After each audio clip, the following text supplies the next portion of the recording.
네, AI 거품론이 지금 나스닥에서 엄청나게 떠오르고 있죠. 근데 이게 모두가 거쳐가는 과정이라면서요. 그 가트너에서 기술이 5단계를 거쳐서 발전하는데 거쳐가는 과정 중에 환멸의 계곡이 있는데 환멸의 계곡에 지금 AI 기술이 들어섰다. 이런 얘기를 또 7월 초에 보고서로 내기로 또 했더라고요. 그래서 우리가 지금 특히 지금 AI 거품 시대에 가장 뜨거운 관심을 받고 있는 기업 테슬라 뭐 여러 가지 정치적인 의미에서도 그렇고 경제적인 의미에서도 그렇고 기술적인 의미에서도 여러 가지 거품론의 중심에 있는 테슬라에 대해서 또 최고의 전문가인 강정수 박사 모시고요. 오늘 이게 AI 거품론을 그 환멸을 딛고 테슬라가 오르막을 오를 수 있을 것인가 요거 여쭤보겠습니다. 네, 강 박사님 어서 오세요. 네, 안녕하세요. 반갑습니다. 네. 네. 굉장히 얘기가 많은데 그 사이에 또 테슬라 실적 발표가 있었네요. 그렇죠. 네, 그래서 요거 좀 해석해 주셔야 될 것 같아요. 많은 분들이 실망을 하고 계실 거라고 저는 생각이 들고 주가가 많이 떨어졌고 이거는 항상 제가 강조하지만 두 가지 축이 있죠. 투자자에게는 기관 투자자가 있고 개인 투자자가 있고 개인 투자자는 조금 더 장기적인 호흡을 보지만 기관 투자자는 12개월의 리듬을 가지고 작동이 되기 때문에 특히 이제 또 올해 연말도 얼마 남지 않았고 여기 이 사이에 테슬라가 무언가 도움이 되지 않겠다, 주가가 오르지 않을 것 같다라고 하면 현재 주식을 팔아서 이 시세 차익을 현금화하는 것 이런 것이 더 중요한 거겠죠. 근데 이번 실적 발표가 이제 실망스럽던 부분을 보면은 제가 그림을 하나 그렸는데 이 그림을 보시죠. 이건 제가 좀 따로 만든 그림인데요. 보통 이제 만드느라 밤새였다면. 제가 이제 보시면 이제 오른쪽으로 갈수록 오른쪽에 있는 것이 4분기고 그 다음에 1분기, 2분기인데요. 테슬라에서 이제 우선은 우리가 일반적으로 볼 때 매출을 볼 때는 CO2 부분을 제외를 해야 됩니다. 이건 왜냐하면 월가에서는 이건 중요하게 보지 않거든요. CO2라는 게 뭐죠? 유럽에서 발생하는 건데요. 유럽 같은 경우에는 특정 CO2 배출이 넘어서게 되면은 뭐 CO2 벌금을 내야 되는데 벌금을 내는데 CO2를 전혀 판매해서 발생하지 않는 테슬라에서 사오게 됩니다. 예를 들면은 아반떼도 유럽에서 판매하기 위해서는요 CO2 이 증권이 있어야 돼요. 그 탄소 배출권인가요? 네, 탄소 배출권이죠. 왜냐하면 딱 간당간당한데 걸리는 게 모닝이거든요. 네. 모닝 이상의 모든 차량은 예를 들면 BMW나 벤츠를 생각해 보세요. 여기는 CO2 배출, 탄소 배출권을 안 사갖고 와서는 한 대도 팔 수가 그렇겠네요. 없어요. 엄청 배출할 네, 거예요. 이것이 다 테슬라에서 사오고 거죠. 왜냐하면 테슬라는 팔아도 탄소 배출을 하지 않으니까요. 네. 그래서 유럽은 내연기관을 금지하는 것과 관계없이 이미 탄소 배출에 대한 제한을 걸어놨기 때문에 전기차의 전환은 필연적이라는 거죠. 근데 이제 이런 것을 이제 월가에서 평가할 때는 이거는 정상적인 소득이 아니다. 그러니까 수입이 아니다. 그렇기 때문에 이 부분을 항상 빼요. 그래서 제외하고 저렇게 네네네. 기록했군요. 보통 지난 분기까지는 한 4억 달러의 분기말 매출이 있었는데 이번엔 좀 8억 달러로 올랐는데 그건 중요하지 않으니까 좀 빼고 그러면 자동차에서 CO2를 빼고 매출을 보게 되면 매출은 조금 늘었죠. 1분기보다는. 그러네요. 1분기보다는 조금 늘었지만 여러분 보시는 것처럼 하지만 지난 2023년 2분기에 비해서는 줄었어요. 근데 더 중요한 건 그 밑에입니다. 그 매출 이제 그로스 마진으로 가야 되는데 테슬라가 공식적으로 발표하는 것은 그로스 마진은 지난 분기보다 좋다고 발표를 했어요. 17.4%에서 18%로 증가했잖아요. 네네네. 그러니까 자동차 그러니까 이거는 나쁜 거 아니지 않을까? 그랬더니 다시 잠깐 보여주시면 자동차 부분만을 보게 되면 오히려 줄었어요. 그러니까 특히 여기서 CO2를 제가 제외하고 계산했거든요. CO2를 제외하고 가면 CO2를 치면은 조금 비슷한 수준이 나오지만 CO2를 제외하면은 수익률이 지금 16%에서 14%대로 줄었잖아요. 줄었네요. 이거는 확실하게 자동차 부분에서의 수익률이 줄고 있다라는 거예요. 근데 왜 이런 부분들이 발생을 하는가라고 보면 혹시 그 그림 보실 수 있을까요? 대당 판매 가격하고 대당 생산. 이 그림이죠. 이건 제가 정말 오래전부터 추적을 해갖고 오는 표인데요. 위에 있는 파란 선이 차량 대당 판매 가격이에요. 근데 보면은 차량의 판매 가격이 2022년 이후에 확 내리고 있죠. 왜냐하면 이제 경기가 안 좋으니까 가격을 내려서라도 더 팔기 위한 거죠. 그러다 보니까 근데 테슬라의 장점은 보시면 아시는 것처럼 그 중간에 있는 빨간 선이 대당 평균 생산 가격이에요.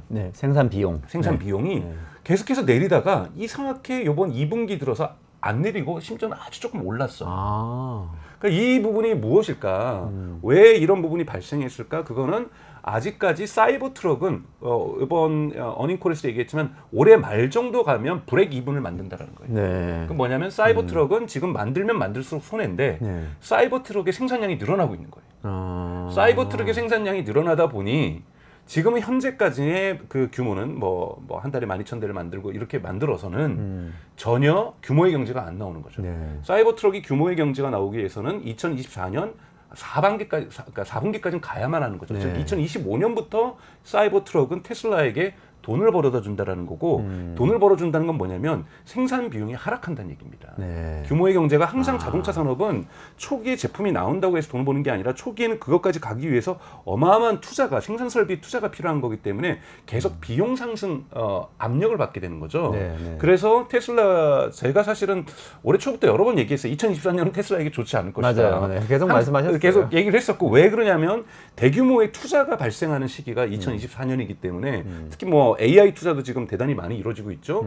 AI 투자라든지 뭐 옵티머스라든지 이런 투자뿐만이 아니라 가장 중요하게는 사이버 트럭 그리고 내년에 나올 신차도 올해 투자가 대부분 이루어져야 된다는 거예요. 그렇기 때문에 올해는 자동차 생산에서 그로스 마진, 그러니까 총 매출 이익률이 증가하기가 되게 어려운 조건이었어요. 이거를 증가시키기 위해서는 비용을 대단히 낮춰야 되는데 가격이 지금 올라가질 않고 있으니까요. 가격을 내려가고 있는 가운데서는 비용을 낮추는 수밖에 없는데 그나마 테슬라가 꾸준히 낮춰왔음에도 불구하고 네. 사이버 트럭의 램프업 양산 체계의 과정에서 비용이 크게 승산하고 있는 거. 그리고 두 번째는 4680 배터리입니다. 4680 배터리가 이번에 2분기 어닝콜에서 일론 머스크가 뭐라 그랬냐면 수율이 지난 분기 대비 50%는 좋아졌다. 네. 하지만 4680 배터리도 여전히 생산하면 손해 보는 구조예요. 이것도 올 말 정도 가야 네, 생산해서 그러니까 이익을 보는 구조로 바뀌는 네, 거죠. 네, 네. 그러니까 아직까지는 가장 중요하게는 핵심적으로 디테일하게 이런 분석을 안 하시더라고요. 제가 테슬라 관련된 여러 가지 유튜브 네. 영상을 보고 왔는데 네, 네. 뭐 실적이 줄었기 때문에 그러니까 실적이 준 건 맞아요. 왜 줄었는지를 보셔야 된다는 거예요. 그러니까 이 분석가들이 애널리스트가 볼 때는 이 실적이 올해 하반기까지는 전혀 오를 기미가 안 보인다는 걸 이번에 다시 한번 확인했다라는 거죠. 네.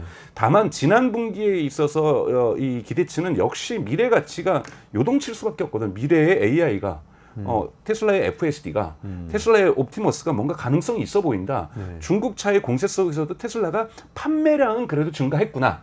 판매량은 이번에 증가한 걸로 그렇죠. 나온 판매량은 거죠? 증가했죠. 판매량은 확실하게 1분기에서 이제 정상적이 되고 특히 이번 2분기가 끝나고 나서 3분기의 시작인 7월 달에 지금 중국에서 테슬라의 판매가 어마어마하게 증가하고 있어요. 특히 테슬라의 모델 3의 하일랜드가 나오면서 대단히 지금 소비가 늘어나고 있거든요. 이런 부분에서는 3분기 때는 저는 매출이 크게 증가할 거라고 보고 있어요. 그러면 대단히 주가도 긍정적인 반응을 보일 거라고 보는데 우선 우리가 월가에 있는 애널리스트의 관점에서 볼 때는 테슬라가 올해 이 하반기까지 차량 부분에서 매출이 의미 있게 나오지 않을 거다라는 부분, 이 부분이 있고요. 두 번째 또 투자자들이 실망한 부분이 있습니다. 가장 큰 거는 이제 나중에 Q&A 시간에 나왔거든요. 이제 한 애널리스트가 물어봤죠. FSD의 채택률을 알려달라. 그러니까 미국에 있는 고객 중에서 FSD 몇 명 쓰냐? 네. 수치를 공개해달라 그랬더니 공개를 하지 않고 의미 있는 meaningful increase, 의미 있는 성장은 했다. 하지만 그 전에 워낙 적었기 때문에 네. 성장률은 높지만 전체 숫자는 아직 좋지 않다는 얘기죠. 아. 그러다 보니까 성장률은 성장하고 있으나 워낙 바닥에서부터 시작을 했기 때문에 네. 이 수치를 공개한다는 것이 오히려 더 손해 볼 수가 있는 거기 때문에 수치는 공개할 수 없다라고 얘기를 한 거예요. 그러다 보니까 사람들이 FSD 아직 채택률 높지 않구나. 왜냐하면 2분기 실적 발표하는 날 테슬라가 FSD 12.5라는 새로운 버전을 네. 일부 소비자에게 풀기 시작했어요. 네. 그럼 단계적으로 12.5를 주는데 12.5는 12.4에 비해서 매개 변수가 5배가 더 많다고 얘기를 하는데요. 매개 변수라는 것이 우리가 뭐냐면 여러분 신경과 신경이 연결되어 있으면 이 신경을 연결하는 이 선, 네. 이 신경망이죠. 네.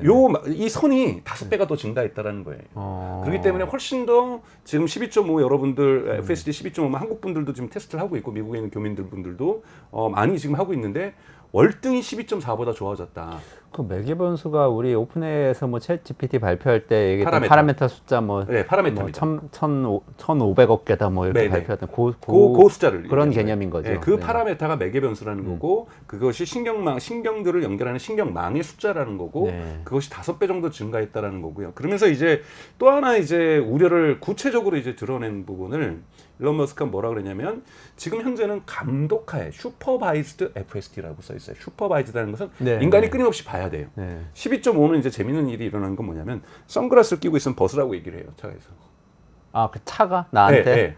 왜냐면 너가 보고 있어야 되는데 안 보고 있다고 보는 거죠. 그래서 12.5일에서는 오케이 여름철이기도 하고 선글라스 당연히 낄 수 있는 거니까 운전 중에 선글라스 착용하고도 그것을 주시하고 있는지를 파악을 해서 이제 그 인간의 감독을 유지시키겠다. 지금은 테슬라의 여기 있는 카메라가 계속해서 인간이 눈이 지금 계속해서 보고 있는지를 검토하고 있거든요. 네네. 왜냐면 안 그러면 이건 미국 고속도로 교통안전당국에서 경고를 맞을 수밖에 없는 일이거든요. 사고가 네. 발생할 수 있고 지금 사고가 발생하면 아직은 운전자 책임입니다. 네. 그래서 운전자의 감독을 계속 요구하고 있는데 결국은 로보택시가 가기 위해서는 unsupervised 즉 감독하지 않고도 가야 되는 거잖아요. 네, 완전히 자율주행 차인 그렇죠. 거죠. 그래야지 진짜로. 로보택시가 될 수가 있는 네. 거고요. 그랬더니 일론 머스크가 뭐라 그랬냐면 2025년에도 unsupervised가 안 나오면 비감독하에서도 작동한 FSD가 안 나오면 자기는 매우 놀랄 것 같다. 네.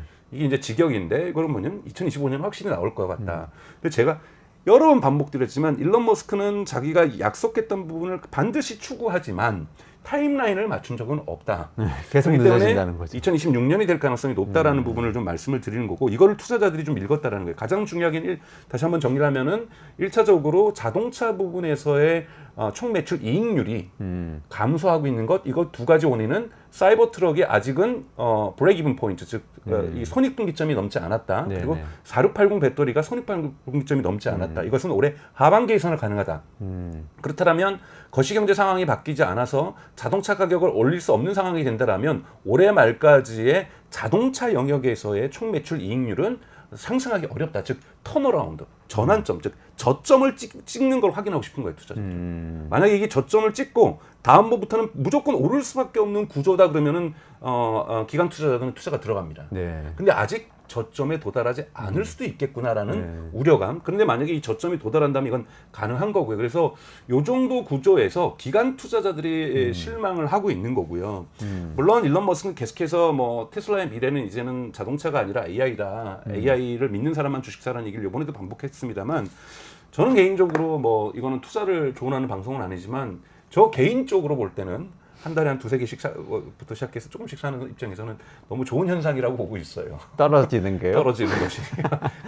매수 타이밍이라서? 네네네네. 제가 뭐 계속 뭐 돈이 있어서 왕창 사는 것이 아니라 네. 월급에서 남는 돈 모아가지고 사는 스타일이기 때문에 그런 입장에서 볼 때는 떨어지는 것이 훨씬 좋다. 왜냐하면 개인 투자자의 이해관계와 기관 투자자의 이해관계는 다를 수밖에 없고 저 같은 경우는 이거를 단타 매매하는 것이 아니라 장기적인 미래를 보면서 가는 거기 때문에 그런 입장에서는 여러분들이 너무 일희일비 하실 필요는 없다라는 말씀을 좀 드리고 싶어요. 원인은 아셔야 된다는 거죠. 투자는 꼭 본인의 책임 아래 해주시기 바라고요. 그렇죠. 네. 근데 기관 투자자들이 실망했던 원인은 정확하게 알아야 되는데 지금 언론에서나 방송에서 나오는 그 뭐 매출은 늘었으나 수익률이 떨어졌다. 요것만으로만 보시면 안 되고 수익률이 왜 떨어졌나를 보셔야 된다는 거고 그럼 이것이 언제쯤 회복될 수 있는가도 보셔야 된다는 거죠. 아, 그렇군요. 아까 그 처음에 보여주신 그래프 보니까 네. 대당 이윤은 늘어난 거 아닌가요? 그 노란 선을 네네네. 표시된 그 대당 부분이 이윤은 조금씩 있던데. 늘어났어요. 비용은 늘어나는데 대당 이윤은 어떻게 늘어나는 건지 좀 궁금하던데. 거기에는 이제 아까 첫 번째 그래프 있잖아요. 두 번째 두 번째. 저도 그게 계산하면서 조금 이상했거든요. 대당 수익률이 왜 증가했는가. 그래서 이건 제가 수치를 잘못 였을 수도 있는데 계속해서 이익률은 늘어나고 있거든요. 비용이 살짝 했는데도 불구하고. 네, 근데 노란색이죠. 네네네네. 그래서 대당 이윤율이 이제 증가한 것에서는 저도 이 부분까지는 사실은 그거는 조금 더 찾아봐야 될 것 같아요. 같이 한번 고민해 보시죠. 강 박사님 네. 다음번에 한번 답 주시고요. 네네. 메가팩은 어떻게 됐어요? 메가팩 여러 번 수치 한번 강조하셨는데. 보시죠. 메가팩 수치를 좀 보시면 이거는 앞으로 어마어마합니다. 또 하나 이제 메가팩 수치 저 보시기 전에 이제 이건 여러분 다 보셨을 거예요.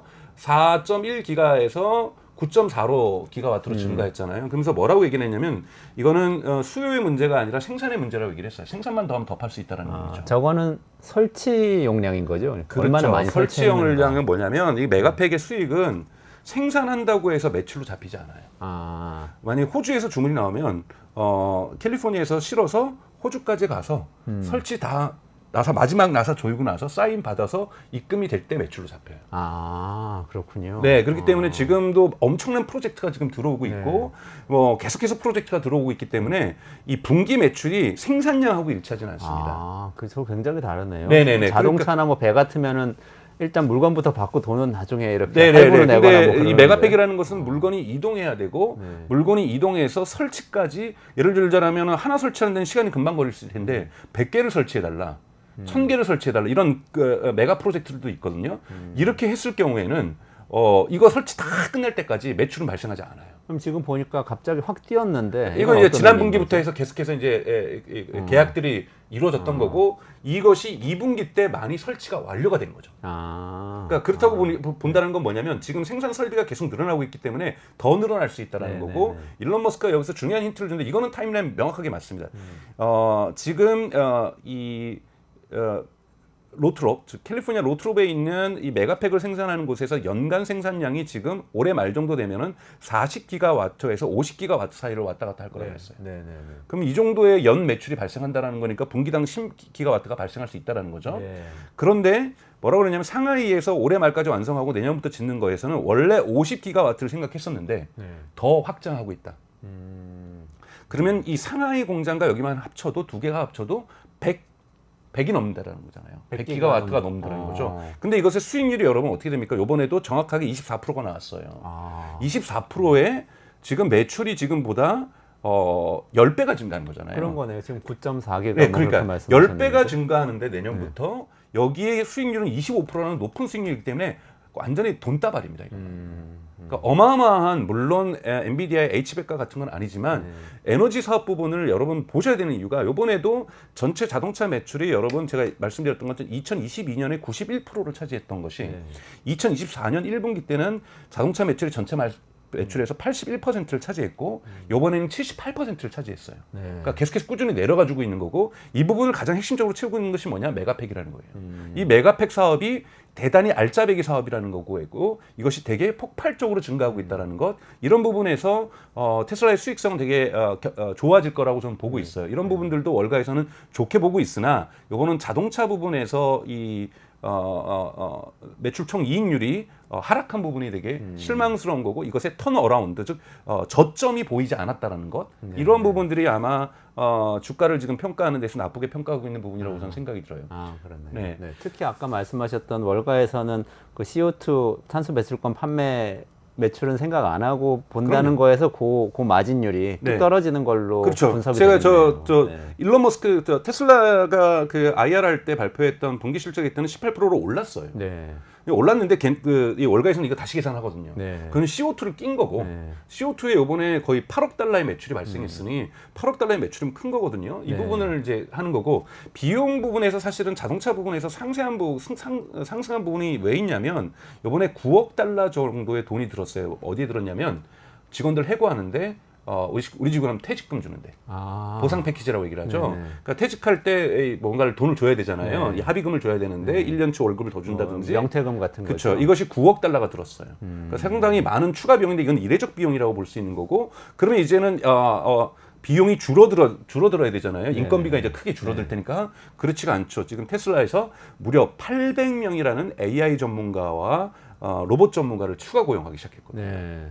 그러면 과거에 인원을 절감했던 것을 9억 달러 주고 내보내고 사실은 더 비싼 월급을 받는 AI 전문가와 로봇 전문가를 80명도 아니고 800명을 고용을 하고 있다는 거고 이거는 대단히 큰 비용 증가를 또한 만들어낼 거기 때문에 인건비 부분에서의 비용 하락 요인은 사실상 없다고 봐야 되는 상황인 거죠. 다만 생산 기술력에서 얼마나 좋아질 거냐인데 지금 배터리가 2680에서 2480에서 4680으로 바꿔지는 상황에서 4680 배터리가 아직까지 손해를 보면서 생산하고 있는 상황들 사이버 트럭이 아직 손해를 보면서 생산하고 있는 상황들이 바뀌어야 된다는 거죠.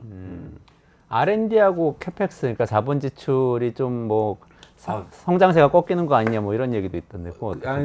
미세한 차이로 한번 보시죠. 도표 네네네. 보시면 미세한 차이로 사실은 조금은 줄기는 줄었어요. 그런데 이제 보시면 알겠지만 이제 빨간색이 KPX고 그 다음에 이제 파란색이 R&D입니다. R&D하고 KPX는 대부분 다 테슬라는 AI에 들어가고 있는 건데요. 그러니까 실제로 1분기 때 저렇게 KPX가 많이 올라갔던 것은 저때 엔비디아 칩을 많이 사요. 그런데 엔비디아 칩을 많이 사게 되는데 실제로 여러분 뉴스에서 보셨을지 모르겠지만 테슬라가 엔비디아 칩을 사서 테슬라에 쓰지 않고 X.AI하고 뭐 다른 데다 줬다. 이런 보도가 나왔고 이것을 Q&A 시간에 투자자가 질문을 해요. 왜 너네가 안 쓰고 딴 데 줬냐 그랬더니 이걸 사왔는데 데이터 센터를 지금 텍사스에 짓고 있는데 더 이상 꽂을 공간이 없었다. 데이터 센터를 지금 계속 짓고 있다. 그래서 이제는 꽂을 공간을 생겨서 찍고 있고 잠깐 그쪽에다가 대여해 준 거고 익스테이에서 주문을 받은 거가 돌아오면 그 물건만큼을 테슬라에 주기로 되어 있다. 그러니까 익스체인지에서 효율성을 있게 한다라는 거예요. 이 비싼 칩을 놀릴 수는 없었다라는 거예요. 그래서 잠시 일종의 물물 교환을 한 거죠. X.AI에게 H백을 보내고 그러니까 못 꽂는, 그러니까 데이터 센터의 공간이 적으니까. 근데 이제는 데이터 공간이 거의 완공이 됐기 때문에 여기다 계속 가져올 수 있다라고 얘기를 하면서 클러스터가 대단히 커지고 있다라고 얘기를 하고 있는 거죠. 그래서 이제 어느 정도는 이제 텍사스에서의 데이터 센터가 그 도조 슈퍼컴퓨터가 존재하는 곳이고 완공 단계에 이제 있다라고 볼 수가 있는 거죠. 네, 그래서 하여튼 근데 보셔야 될 것은 제가 현금 흐름 표도 갖고 왔는데요. 현금에서 프리캐시 플로어 부분에서 현금 보유국도 많이 늘어났지만 이 부분이 긍정적으로 다시 들어섰어요. 그러니까 잉여금 흐름에서 즉 이 프리캐시 플로우라는 것은 회사가 돈을 돌면서 KPX 투자라든지 R&D 투자 이런 거 다 하고 나서도 자기가 현금을 이제 가지고 있는 거잖아요. 유동성 현금을 언제든지 총알인 거죠. 그렇죠. 언제든지 그러니까. 그것이 지금 분기별로 긍정. 1분기 때 부정으로 내려갔다고 해서 여러분 나쁘게 보시는 것이 아니라 총 현금 보유고라는 것은 누적된 거기 때문에 대단히 많습니다. 테슬라가 압도적으로 많고 하지만 저것이 분기 순간에는 마이너스가 됐다가 다시 플러스가 됐다는 것도 긍정적인 거고 그렇기 때문에 제가 첫 번째 보여줬던 도표에도 보시면은 노란색으로 표시한 거에서 현금 보유고가 크게 증가하고 있다라는 거예요. 근데 이런 부분이 왜 좋냐면 여러분 왜 중요하냐면 여기서도 보신 것처럼 맨 밑에 현금 보유액이 나오지만 증가하고 있잖아요. 맨 밑에 줄에. 그래서 맨 밑에 줄에 현금 보유국이 지금 4분기, 1분기, 2분기로 하면서 증가하고 있는 걸 보실 수 있겠습니다. 이건 뭐냐면 은행에서 대출을 받지 않고도 KPX 투자라든지 R&D 투자를 마음 놓고 할 수 있다는 거거든요. 이런 부분들을 전기차만 팔아서 그리고 이제 배터리 팩만 팔아서 이렇게 돈 번 회사는 지금까지는 없었죠. 그러면서 지금 막대한 돈을 FSD와 이 옵티머스에 투자할 수 있고 투자액에 있어서의 제한선이 없다라는 거예요. 이런 부분은 대단히 2단계로 진화할 수 있는 여유 자본을 가지고 있다는 거죠. 여러분 포드나 이런 데 다 보셔서 알겠지만은 그런 데서는 내연기관 차 팔아서 차에 어떤 회사에 돈을 돌리고 있고 현대기아차도 심지어는 내연기관을 판매하는 걸 중심으로 해서 돈을 벌고 있는 것이지 전기차로 떼돈을 벌고 있는 것이 아닌데 테슬라는 이미 전기차에서 많은 수익을 얻고 있고 그리고 이제는 메가팩이 그거 부분을 받쳐주고 있는 거고 파워월과 에너지 부분들이 이런 부분들이 앞으로에 있어서의 어떠한 투자할 수 있는 여유를 만들어준다라고 긍정적으로 볼 수가 있습니다. 아 그렇군요. 근데 이번에 또 지난번에 로보택시 얘기 나와가지고 해주셨었는데요. 로보택시 일정 미뤄졌다는 것 때문에 좀 실망하신 분들도 많이 있는 것 같아요. 8월 8일 날에서 10월 10일로 이제 날짜를 이제 다시 한번 일론 머스크가 했죠. 저는 이거 11월 11일로 연기되고 12월 12일로 연기돼도 전혀 놀랍지 않게 봐요. 아 그래요? 그러니까 개인 투자자들 입장에서 볼 때는 어차피 이 로보택시가 이날 10월 10일 날 서비스가 시작하는 게 아니에요. 발표한다는 그렇죠. 거죠. 이 모델을 발표한다는 거예요. 어차피 서비스는 11월 10일 날 발표하고 그 다음날 시작하는 게 아니거든요. 일론 머스크는 뭐라고 했냐면 25년에는 가능할 수도 있다라고 얘기를 하고 있어요. 저는 이건 26년 돼도 힘들 거라고 보고 저는 항상 얘기하자면 이건 27년, 28년 돼도 그것만 해도 정말 큰 일이다라고 저는 보고 있는 거거든요. 왜냐하면은 사회적인 제약을 넘어서야 되는 거고 미리 말씀드려서 트럼프를 왜 일론 머스크가 지지하냐? 이유는 트럼프가 AI 부분 규제 부분에 대해서 대단히 긍정적인 입장이거든요. 규제를 완화하는 데 있어서. 규제를 완화해줘야 이 자율주행에 대한 규제가 완화되는 거고 그렇게 될 경우 로보택시가 가능하다고 보는 거거든요. 사회적 제약을 보고 있는 거로서 정치적인 계산을 하고 있는 거거든요. 이거를 경제적으로 계산을 하고 있는 거죠. 정치적 사건들을 일론 머스크는. 그렇기 때문에 10월 11일, 11월 11일은 중요하지 않아요. 이때 나오면은 물론 주가는 좀 오르겠죠. 근데 이거는 꾸준히 오를 수 있는 펀다멘탈에 기초한 펀다멘탈은 무조건 재무제표에 기초해야 됩니다. 펀다멘탈에 기초한 어떤 주가 상승이 아니라 모델이 그냥 나와서 그냥 서프라이징, 미래에 대한 기대치가 우리의 꿈을 더 크게 키울 수 있는 이런 것 때문에 이제 주가가 오르는 건데 그거는 10월 10일 날 나오나 11월 11일 나오나 12월 12일 날 나오나 중요하지 않다. 왜냐하면 지금 주가를 내리는 것은 이것이 8월 8일에서 10월 10일로 연기됐기 때문에 지금 월가에 있는 애널리스트들이 지금 테슬라 주식을 매도하고 있는 게 아니에요. 네. 아까 말씀드렸던 매출 총 이익률이 하락했기 때문에 이것의 턴어라운드가 보이지 않기 때문에 매도하고 있는 거죠. 그래서 올해 수익률이 좋지 않겠다라는 기대감 속에서 그래서 로보택시는 언론들이 만들어내는 이 테슬라에 대한 어떤 이야기들이지 실질적으로 펀더멘탈에는 기여하는 바는 없다. 하지만 일론 머스크가 이번에 얘기했던 것은 2025년에 언슈퍼바이즈드, 즉 인간이 감독하지 않아도, 즉 인간이 운전자가 그 자리에 운전석에 탑승하지 않아도 FSD가 작동되는 것이 내년에 안 나오면 자기는 매우 놀랄 거라고 얘기했다는 건 내년에 나온다는 얘기잖아요. 네네. 저는 그거를 조금 2026년까지로 좀 연기해서 볼 필요는 있다. 그렇게 된다라고 한다면 이 부분이 2026년부터라도 저는 나온다는 게 어디냐라는 거예요. 이렇게 해서 로보택시가 작동하게 될 거고 로보택시는 그 이후에도 다양한 어려움들을 풀어나가면서 조금씩 진척될 거라고 보고 있습니다. 근데 다만 좋은 소식을 또 하나 두 가지 부분에서 보셔야 됩니다. 하나는 중국하고 유럽에도 신청했다라는 암시를 해줬어요. FSDN 허가를 중국과 유럽에서도 허가될 가능성이 높다라고 얘기했다는 건 뭐냐면 올해 말이나 내년에 중국에서도 FSD가 허가된다라는 것은 우선은 FSD는 로보택시가 안 가더라도 지금 차량에서 내가 $99를 내면 매달 구독할 수 있는 거잖아요. 그럼 이것의 시장이 북미에 제한되어 있다가 중국하고 유럽으로 확대될 수 있기 때문에 이 AI 매출이 재무제표에 본격적으로 실릴 수 있는 매개점이 되기 때문에 로보택시가 중요한 것이 아니라 FSD가 최소한 미국 외를 벗어나서 큰 중국이나 유럽 둘 중에 하나 또는 둘 다 되면 더 좋은 거고 이거는 대단히 중요한 겁니다. 이거는 펀더멘탈에 영향을 미치는 거죠. AI 매출이 FSD 매출. 이 부분은 추진하고 있다라고 얘기했으니 이거는 신청서를 냈다라는 뜻인 거고 허가의 시점이 중요하다고 좀 볼 수 있는 거고요. 두 번째 이제 라이센스 FSD를 갖다가 포드라든지 혼다라든지 이런 라이센스 부분을 가능성을 언급을 했는데 이걸 질문을 물어봤어요. 투자자가 Q&A 시간에 이거 언제쯤 되는 거냐 어느 정도 논의가 진척돼 있더니 논의가 많이 진척되고 있는데 뭐라고 일론 머스크가 얘기하냐면 이 부분도 투자자들이 실망을 한 거예요. 너무 기대치가 높았던 거죠. 쉽게 라이센스가 맺어질 거라고 생각하는데 최소한 전기차를 100만 대 정도는 생산해야 의미가 있다.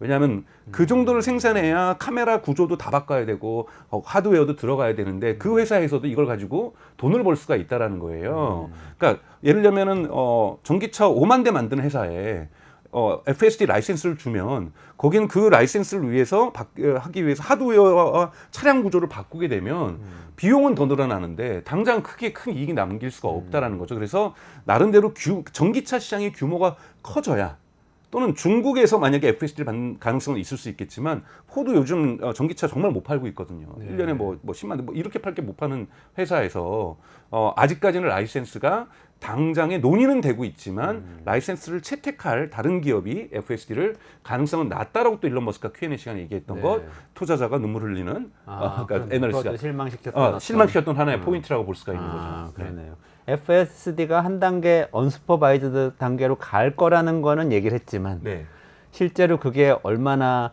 지금 채택되고 있는지 미국 내에서 또 뭐 라이센스 매출이 일어날지 이런 거에 대해서는 희망적인 얘기를 별로 안 해줘서 그렇죠. 희망적인 얘기를 안 해주고 되게 현실적인 얘기를 조금 이 부분은 일론 머스크 스럽지 게 보통 좀 뻥을 좀 이렇게 조미료를 가미하잖아요. 근데 이 조미료를 가미를 안 했어요. 대단히 구체적으로 좀 얘기를 하면서 이 부분에 대해서 현실적으로 얘기를 했기 때문에 저는 그 부분 되게 긍정적으로 봤는데요.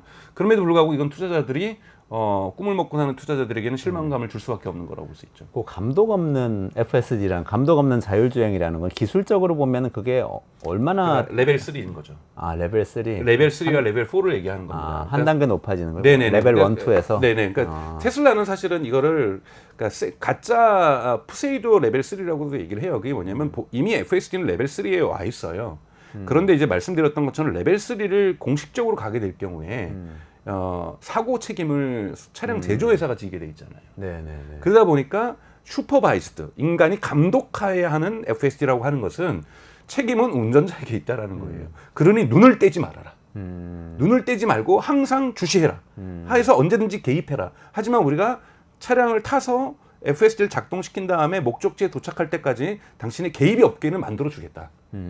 이것이 지금 테슬라가 하는 그러니까 시장 전략인 거고 네. 이런 부분에서 의미는 있는데 요것을 이제 언제쯤 언슈퍼바이즈로 한다는 건 테슬라가 이제 책임지겠다라는 더욱더 큰 자신감인 거죠. 아, 그러네요. 그러면 이 판이 완전히 바뀌는 거죠. 또 하나 이제 긍정적인 의미를 했어요. Q&A 시간에 웨이모하고 테슬라하고의 시장의 접근법이 뭐가 차이가 나냐라고 이제 투자자가 또 물어봤더니 뭐라고 얘기하면 웨이모는 대단히 하이퍼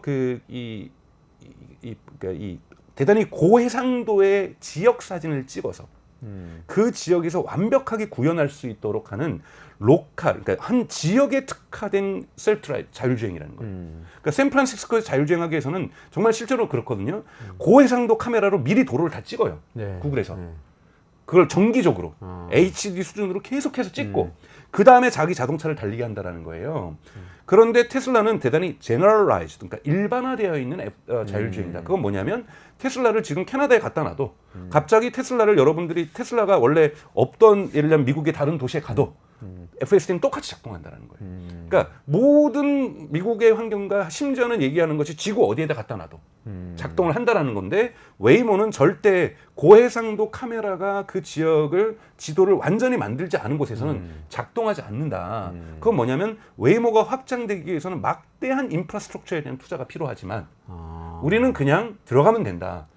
그 구글하고 테슬라가 완전히 접근법이 다르네요. 접근법이 완전 다른 거예요. 그래서 누가 이길지는 모르지만 저는 테슬라가 더 가능성이 있다고 보는 것이 한순간에 만약에 이것이 13.0으로 가서 언슈퍼바이즈가 되면은 세계 어디에서든지 바로 쓸 수가 있다는 거죠. 네. 이거는 시장성을 확 열어준다는 거거든요. 근데 굉장한 자신감이네요. 그 정도인데 어떤 지형에 대한 완벽한 이해가 없이도 주행되는 자율주행 차인데 사고가 났을 경우 제조사가 책임을 지겠다. 네. 이렇게 나오는 건 굉장한 자신감인데요. 그러니까 사실은 그렇게 되면 이제 판도가 바뀌는 거죠. 그래서 여러분 로보택시는 하나의 비즈니스 섹터를 만들어낼 거예요. 그래서 로보택시 너무 중심적으로 두지 마시고 FSD가 버전이 이번에 12.5에 대한 평가를 보셔야 되고 여러분들도 FSD가 13까지 갈 때 그리고 13부터는 unsupervised, 즉 인간이 감독하지 않는 상황에서도 되겠다라고 테슬라가 이야기를 하고 있으니 이 상황이 언제 오는가? 그리고 이 시장이 유럽과 중국에서는 언제쯤 열리는가? 이거는 실질적인 재무제표에 이른바 AI 매출, 인공지능 매출이 잡히는 거기 때문에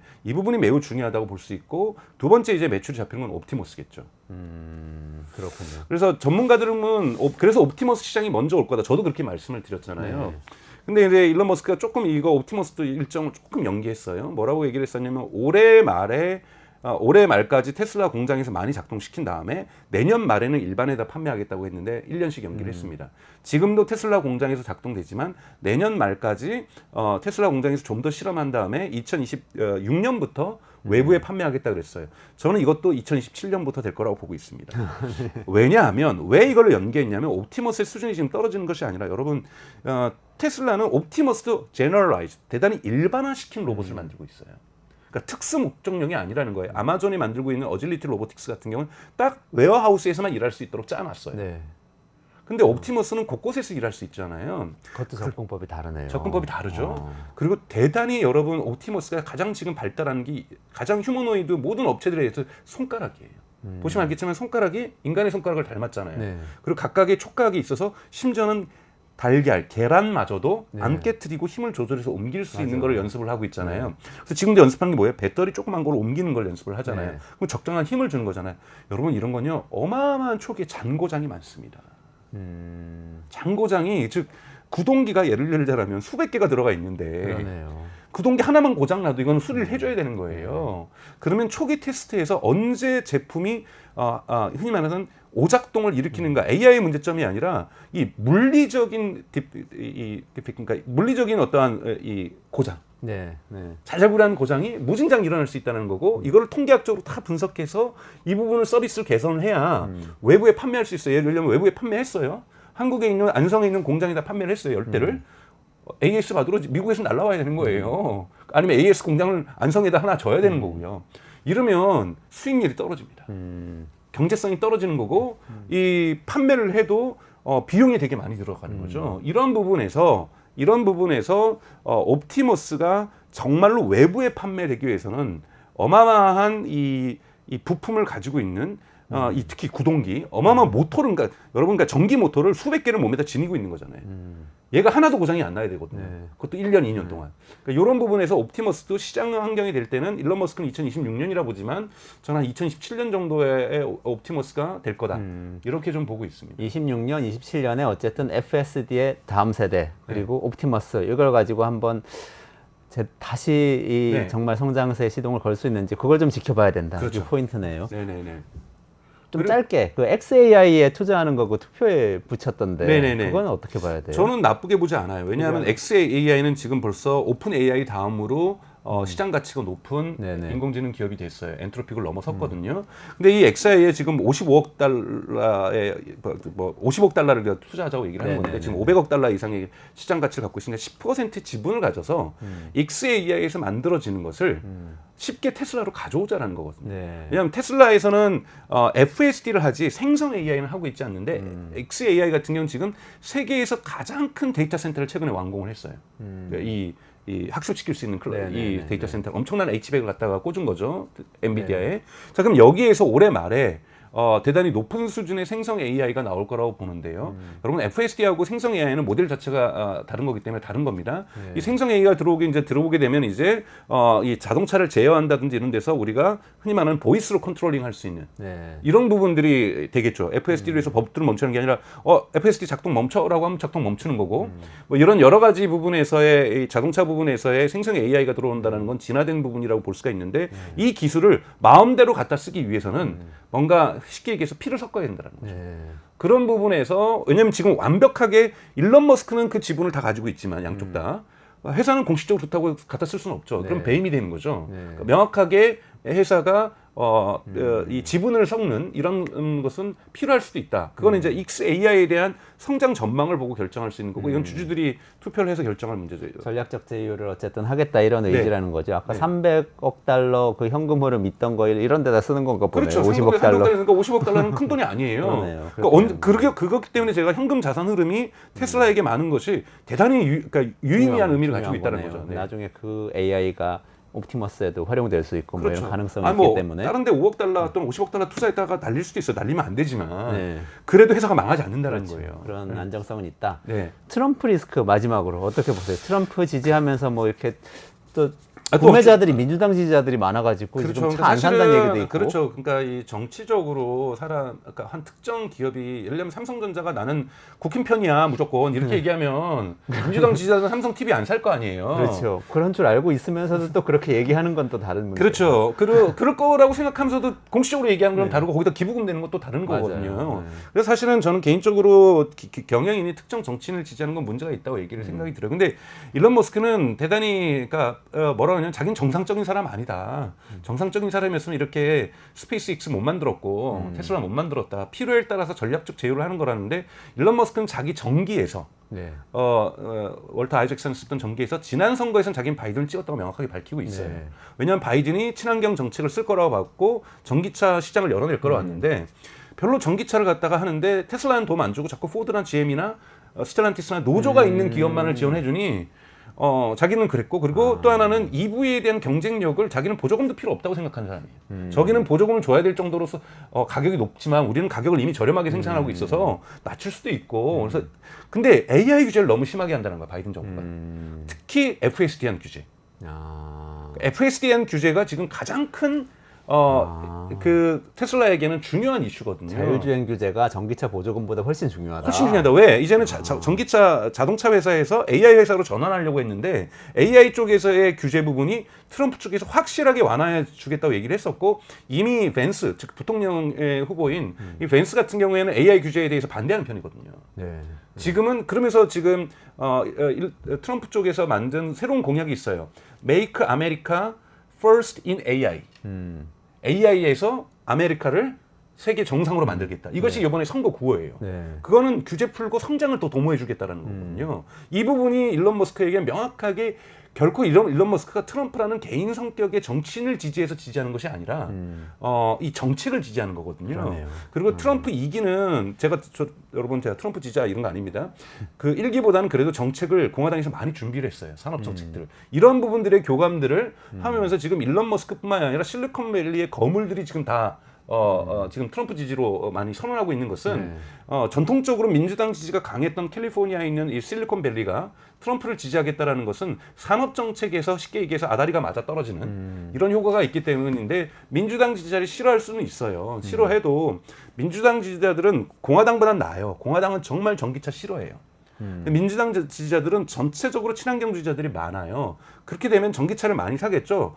테슬라 안 사고 포드 사고 현대 사도 좋아요. 전기차로의 전환을 만들어만 낼 수 있다라면, 왜냐하면 일론 머스크가 자신하는 건 뭐냐면 그럼에도 불구하고 소프트웨어가 받쳐주지 않고 FSD가 없는, 예를 쉽게 얘기해서 현대 기아차는 피처폰이고 자기는 스마트폰 만들 거니까 소비자들은 스마트폰 선택할 수밖에 없다라고 보는 거죠.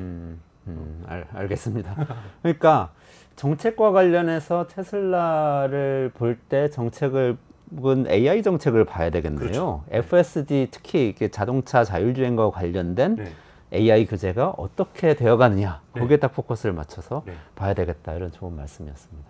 오늘 그러면 결론적으로 테슬라는 이 환멸의 AI 기술 환멸의 계곡을 딛고 다시 오르막을 저는 올 갈 거라고 것이다. 보고 있습니다. 왜냐하면 다른 곳 같은 경우는 생성 AI만 제한되어 있지만 이것을 생성 AI가 아닌 기초적인 다른 모델로 FSD를 만들었고 그리고 옵티머스를 작동시키고 있고 여기다가 생성 AI를 추가하려고 하고 있는 거거든요. 지금 AI 붐은 명확하게 생성 AI 붐입니다. 그러니까 이 붐과 FSD와 옵티머스의 과거부터 오래 해왔던 이 기술은 조금은 다른 결에 있다라는 것, 그리고 충분한 데이터를 확보하고 있다라는 것, 충분한 그 컴퓨팅 파워를 가지고 있다라는 것, 이런 부분에서, 그리고 데이터 세트가 지금 거의 완공 단계에 있다라는 것, 이런 부분에서 FSD에 지금 특히 올해가 FSD가 진화하고 있고 고객의 만족도도 증가하고 있는 거잖아요. 그렇기 때문에 이 테슬라는 벌써 AI와 전통적인 자동차 산업과 로봇 산업을 융합시키고 있는 이런 단계에 있기 때문에 계곡의 거의 끝부분에 와 있다라고 저는 생각하고 있어요. 알겠습니다. 감사합니다. 아이고 시원하게 말씀해 주시네요.